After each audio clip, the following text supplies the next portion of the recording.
एक साधु बाबा थे,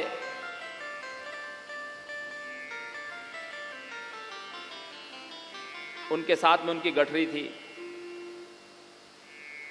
एक सेठ जी बैठे ट्रेन में, उनके साथ में उनका सामान था। अब सेठ जी को कुछ मिला नहीं। सेठ जी ने कहा कि आप सन्यासी दिखते हैं। बोले हाँ। साधु हो तो फिर साधु के पास में एक गठरी क्यों होना चाहिए? साधु के पास तो गठरी की कोई आवश्यकता ही नहीं है। आप जब सन्यासी है तो आपके पास कुछ होना ही नहीं चाहिए। इसका मतलब यह है कि आप अपने धर्म से भ्रष्ट हो, संग्रह करते हो। ऐसे बार बार वो साधु बाबा को ताने मार रहा था।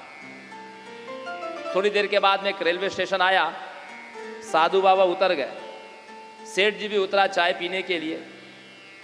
अब चाय पी रहे थे सेठ जी, साधु बाबा बैठे हैं कुर्सी पर, भीतर सामान रखा है, साधु बाबा की गठरी भी रखी है और सेठ जी का भी अटैची आदि सब रखा हुआ है।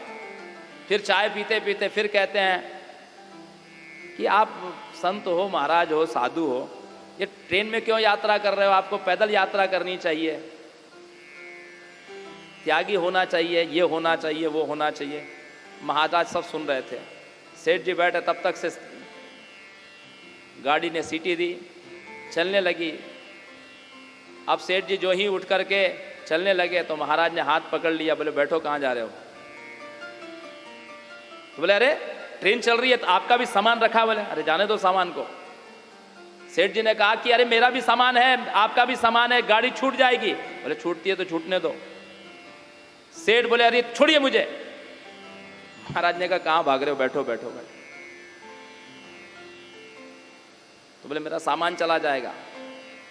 बोले सामान तेरा भी है, मेरा भी है, बस अंतर इतना है, मोह तुझे भी है और मोह मुझे भी है, संपत्ति तेरी भी है और मेरी भी है, लेकिन तुझ में और मुझ में इतना ही अंतर है कि हम एक झटके में छोड़ सकते हैं, तो एक झटके में नहीं छोड़ सकता। बस इतना ही अंतर है।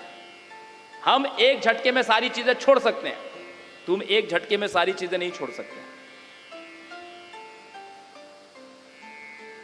महाराज हरिश्चंद्र राजा है।